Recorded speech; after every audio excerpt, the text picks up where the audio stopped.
Hey everybody. Okay. So listen, this is a bit of video article. A video article, at least here at Flourish, I don't know about everybody else, is just literally a direct read of something that I published. So yeah. This is Perpetual Girlhood is not the problem. Beauty, softness, and sovereignty in the age of collapse. Okay. This is a part of our Care Not Capitalism series inside of our apothecary or inside of our Patreon. Okay. And listen, I don't like social media right now. Um, Not because I'm disengaged, but because platforms themselves are actively hostile to clarity and it's bought out in a censored, y'all. Optimized for distortion. So, yeah, I just really want to say that. And the architecture is very flattening and just not, it doesn't leave a lot of room for critical thinking, as if you're probably watching this, you know. Okay. And so the week that I wrote this, we were under a Leo full moon and we were sitting, and I was just sitting with energy that was very loud in my nervous system. That's the best way I can describe it, right? And it was also because my body was already sick. I was overcoming a sinus infection. And so I wasn't producing, I was consuming, intentionally consuming micro and nano creators. That's like my role. If I'm going to consume, I want to consume micro and nano creators. Okay. Mostly Black women in films, mostly cultural workers to a degree, and mostly people who were thinking out loud about girlhood, womanhood, softness, and what it means to become. So across Substack essays, tweets, and TikTok, the same phrase kept on resurfacing: perpetual Black girlhood. And I just remember one piece was called "Who Gonna Be the Woman?" And I ended up leaving because I actually saw the video. And I'm the type of person, somebody tell me on TikTok to go and watch or read their Substack, I am. But because this was something that I have been working on for a long time, I was excited. And so I asked a lot of questions to this particular creator who created Who Gonna Be the Woman, which is a play on a very viral question, which is who gonna be the man. So all throughout TikTok is this viral play of like who's gonna be the man. To just talk about, honestly, it's a new, I think it's a new form of gender wars, but I could be wrong. It could be a jokey joke, right? But the framing up under it wasn't new. It very much was filled with underlying anxiety, especially when we're talking about being in the age of collapse, right? Being in the age of great transition. And this most explicitly about who's going to be the woman was also a very familiar narrative for and by Black women because it sat directly at the intersection of many of my longstanding hyper focuses, which is the politics of beauty, femininity, womanhood, and girlhood, especially for Black American or Sulani women in films, right? And let me just be clear, especially since I am just talking about it publicly and I want to uplift and make sure that I'm talking to another Black woman with love. Any of the creators that I read your articles or watched your videos, especially to the one that I named, I don't dislike the creators. I don't even dislike what you were talking about or your perspective. Actually, because we share some of the same identities, right? I absolutely understood where you were coming from when you wrote the Substack article. And also when you made the TikTok, right? Where you read it. And that's because I myself, I'm a cultural worker. My life and my businesses are built around my rest and the rest of the people that I take care of, my community, my rhythm, my softness, and embodiment. And not only, I keep on saying my, not only for myself, but for the people that I serve in those capacities, and also sovereignty. And I do this alongside political organizing, healing work, ancestral labor, full spectrum doula work, and also holistic health. So I am deeply invested in a life free from abuse for all Black, all Sulani, and all Indigenous women in films, right? And this is why I don't like how exactly the conversation across multiple different platforms have been had, because I felt like it was missing a lot of context and a lot of nuance. And in this digital age, flattening, it happens a lot, right? So, womanhood and girlhood are being turned into an aesthetic, especially Black womanhood and Black girlhood. So, just wanted to talk about that. I don't trust conversations around womanhood or femininity that almost solely relies on narrow Western standards, right? I don't trust softness when it's treated like an aesthetic instead of a political position, and I am deeply wary of feminism or womanhood coaching, right? That does not actively deconstruct colonialism, imperialism, capitalism, patriarchy, misogynoir, racialized capitalism, and also religious domination.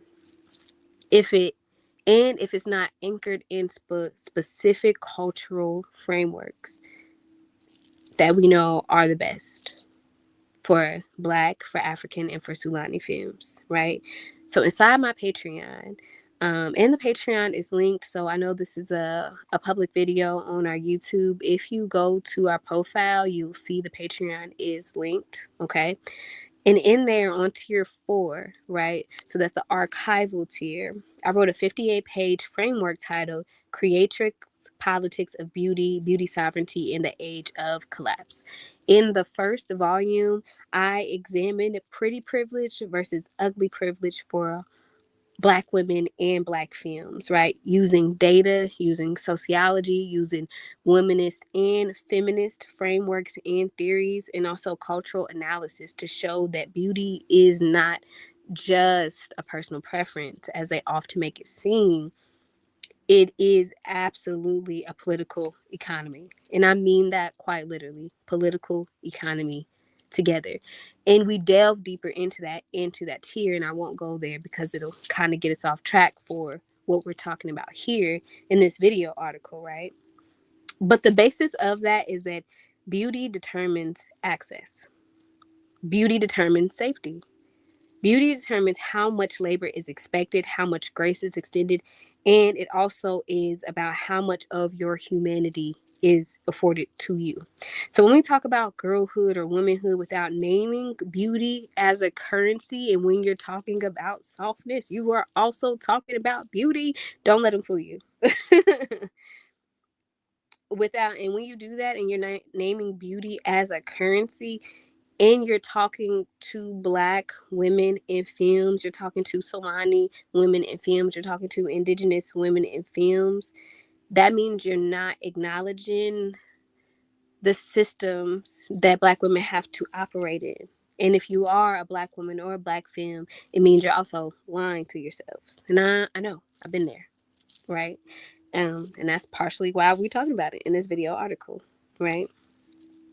So the problem is not that Black women are or are not soft. The problem is that softness is being repackaged for desirability politics, right? And for patriarchal consumption, or known in the cultural zeitgeist as the male gaze, okay?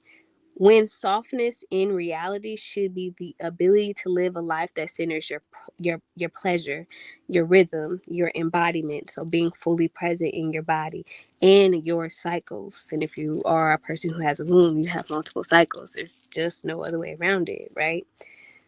And again, I must reinforce that it must also be free from all abuse, right? So whitewashing is the engine, not the side effect. A lot of what we're talking about is who's going to be the woman, and talking about beauty politics and beauty economy. And desirability politics is often talked about through a whitewash lens, right? So whitewashing is the engine. It's not the side effect. Soft life did not originate as a vibe. For the people who are inside the Patreon, you will have access to my Twitter, in which I gave a Twitter conversation a long time ago called Is the Soft Life for Black American Women in 2023, right? In which I talked about how the soft life originated. And it was not a vibe.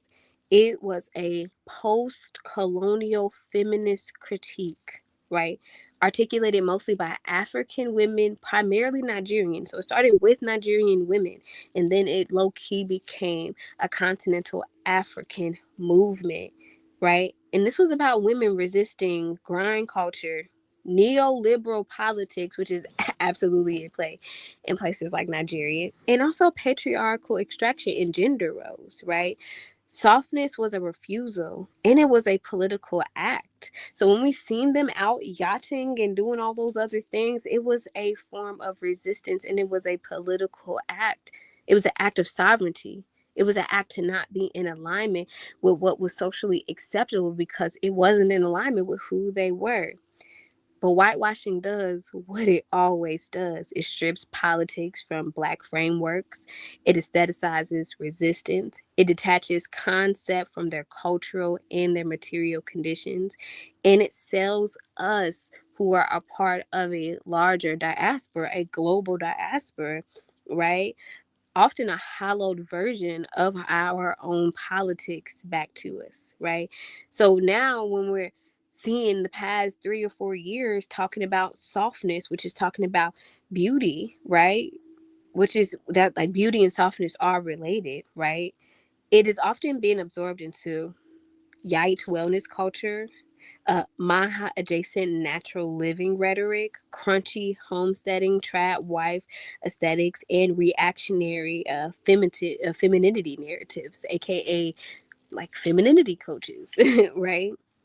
And so once these politics are removed, softness becomes a moral performance instead of a structural refusal. So everything that was the reason, the political reasons why it existed, when you remove it, is you were just performing. You're just performing as if you have access to those things when in reality you don't. And it's typically to appease another group of people whom you feel like have more power over you, right? So that's what we mean about a moral performance instead of a structural resistance. And then Black women, this is the most important part of this article, y'all. And then Black women or femmes are often blamed for being immature, unserious, arrested, or indulgent inside of a framework that already had them distorted and not being a human in the first place. This is actually not confusion when we're talking about the type of system that we lived in. This is death that's followed by discipline, and that discipline has a code, right? So when we say perpetual girlhood, we really have to understand that in everything that I just described, it's really a misdiagnosis. I don't think that we as Black women currently, or Black femmes, Solani femmes and women, Indigenous femmes and women currently recognize how much we actually are in a state of survival, right? And so we might talk a lot around healing our inner child, and we might talk about it a lot more than we report, right? I guess what I'm trying to say is we are obsessed with our healing work, our inner. We are more obsessed with our healing work than we might want to talk about it. And when we are obsessed with it, we are often just talking about it, right? Because when you are really doing the work of healing your inner child, it requires confronting parentification, arrested development caused by premature responsibility, internalized patriarchy, and also acknowledging beauty labor as survival, a political and an economic strategy. To me, that is what you have to do. The last portion is the political and the economic strategy, but at the very basis of it is acknowledging any forms of arrested development, right? Which inadvertently would make any coping mechanisms that Black women have in this sort of society that we classify as arrested development or perpetual girlhood isn't really about inner child work, right? It's about us talking about it, but the signs and symptoms that creep up because of the constant state of survival that we're in really means that we are not addressing those things, right? And that's understandable. And for a long time, I didn't understand. And the difference truly between acknowledging what my inner child wanted and needed, and also doing the work of addressing my parentification, doing the work of addressing my adultification, doing the work of addressing all of these internalized things that came along with being colonialized and imperialized, right? So it's not something that we need to blame or shame ourselves for. It is something that is very much so common in a system like this. And sometimes, if you're doing this work and you're doing it alone or you're doing it in smaller groups of communities, this information might not be that accessible to you, right? And so, real inner child work is not about clinging to your youth, it's about reclaiming developmental wholeness. So, that's the mindset that we should be looking at when we talk about it, right? And when we pathologize Black women as being stuck in girlhood, we also erase contexts like the collapse of communal safety nets, like the erosion of elderhood. Whether we like to talk about it or not, elderhood has taken a hit in the last easily 40 to 80 years. There's multitudes of reasons for that are as complex as the conversation that we're having in this video article, right? It has to do with loss of rites of passages, right? From the cultural destruction of things like MAFA and enslavement and Jim Crow. Those things take away rites of passages, especially for women in films, because of the intersections of patriarchy and racialized capitalism and misogynoir. Okay. And also the constant demand to labor without protection. We talked a lot in the 58-page framework, and we use my life as an example, uh, um, where being beautiful, however you are air quote classified, doesn't really protect you the same way that being air quote classified as ugly doesn't protect you either, right? And so I hope everything of how I'm trying to lay this out when we're talking about the pathologizing of Black women as being perpetually in girlhood, why it is those four topics that we talked about, right? But it's also erasing something else, right? In that continuity is still taking place, community building evidence that says the latter, that Black women in films are still doing community oriented things in spite of the conditions that we live under. So for example, millennial, Gen X, Gen Z, Black women in films are all caring for their elders. I'm a caretaker. I cared for my father until his passing breath. I was his caretaker for 7 years. I'm still a caretaker, right? I'm caring for my elders, raising children, even children that are not theirs. The Black community, the Solana community has all, and the Indigenous community has always taken in children and had their own internalized forms of adoptions to keep our families together. Perpetually, I remember hearing this ever since I went off to college in 2008. We are closing educational gaps as one of the fastest growing cohort of people who are becoming educated in this country, and it has been growing every single solitary year since the year 2008, building businesses. Black women in films are more likely to start businesses and entering C-suites. The same with those, with reports from the DOJ and everything else that said time and time again that Black women in Black films are the most ready to enter the workforce, right? So they would show up in things like entering C-suites. But most importantly, we're also sustaining community up under an immense amount of pressure, oppression, and extraction. And this is not dysfunction, regardless of what flattening our narrative or even believing, if we are inside of our own community, about how our identity has been flattened, right? It's not dysfunction. It's actually our traditions under oppressive conditions. When you understand our communities before colonialization and imperialism, caring and being communal is absolutely something that Black, Solani, and Indigenous films have always done, right? So this is just us living our tradition under oppressive conditions, even as our communities can no longer function as the full safety nets that it once was because of capitalism, because of racialized austerity, because of what's going on at the state, right? That has almost made it structurally impossible for communities to exist holistically, or even for the safety nets that we once had within our communities to exist the way that they once did.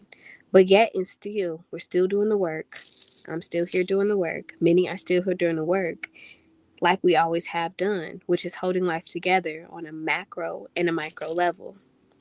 To call that arrested development or failure is not actually an analysis. When you look at it through a cultural lens, especially in spite of what's going on, it's very disrespectful, right? And then the next question I would raise is, well, where are the rites of passages for Black, Indigenous, and Fulani women and femmes? Many of the rites and passages that we have today, Jack and Jill, the debutante culture, are in educational milestones are often tied to class access, respectability, politics, and the ability to acquire a degree, right? And yes, we are closing gaps in education, but still closing those gaps are very hard, especially for first generation Black women and femmes, right? And so many of these milestones or rites of passages that Black women have or Black femmes have in this current system, right? If they're not tied to class and respectability politics that are almost never universalized for access to all Black women and femmes, then our rites of passages are narrowly focused on marriage. So a wedding, justice of the peace, even though can't get married at the justice of the peace anymore. Just found that out not too long ago. Or sexual partnership, baby mama, baby daddy sort of energy. That's a rite of passage, right? Motherhood, right? So actually the caretaking in the process of birthing a child and raising a child, which might be different from sexual partnership, other than that, your sexual partners, right, often become the person that you have children with. Okay. So this is not full development, which rite of passages are supposed to be. This is actually about utility. But if you look at African and traditional religion, or turtle, if you look at African traditional religions, I always be talking about that inside the apothecary.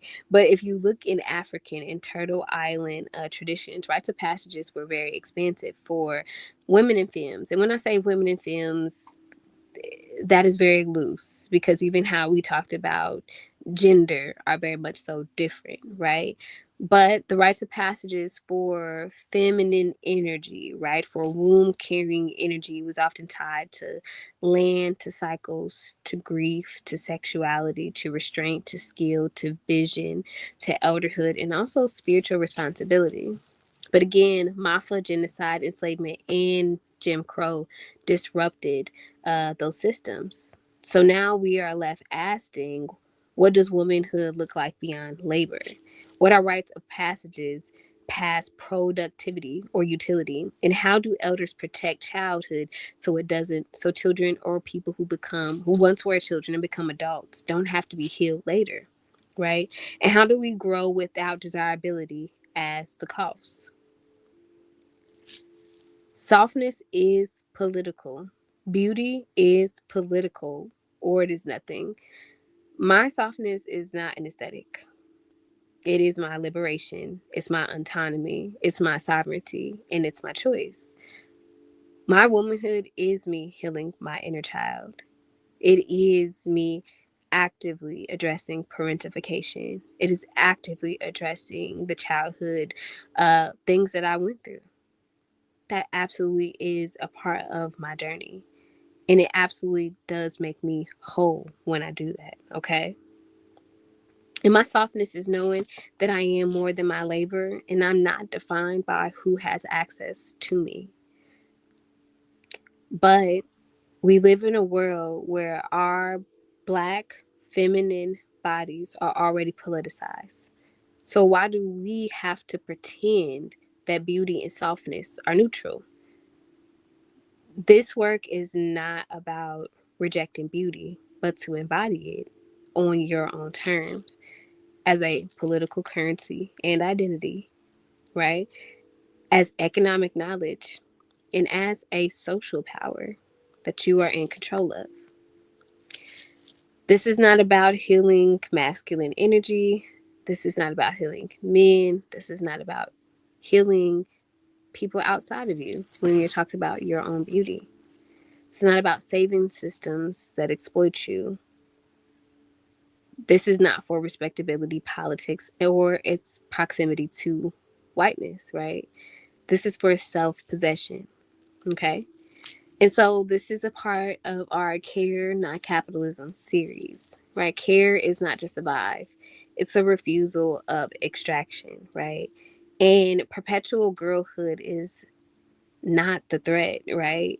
The threat is a society that stripped us of rites of passages, of elders, of protection, of rest, of the ability to be embodied and to live in our rhythms and to live within our culture, right? And ways of life. And then they blame us for surviving creatively. This is just not an aesthetic conversation, it's a political one. And it belongs to us. And we are always having this conversation within our Patreon. So yeah, this conversation is also fully on my Substack. I guess here it is. I can say the name of my Substack right here. And that is just Jasmine 4000812, and it's up under my post and it's also in my notes. This is also for free on Patreon. Of course, we have the video article right here, which is pretty similar. The actual article is very similar to this video article. If you never get around to reading it, definitely understand. But also in tier 2, we will, or I don't know, more than likely tier 1, we're going to deep dive more into this topic as a part of our Care Not Capitalism series. But thank y'all so much for being with me and engaging with me during this video article where we were talking about how perpetual Black girlhood is not the problem. Tell me what you think below. And if you are very committed and want to learn more and engage more around this conversation, please join our Patreon. We would love to have you. All right, y'all. I'm going to eat, drink my tea. I don't know. I don't know what I'm going to do after that. But anyways, thank y'all.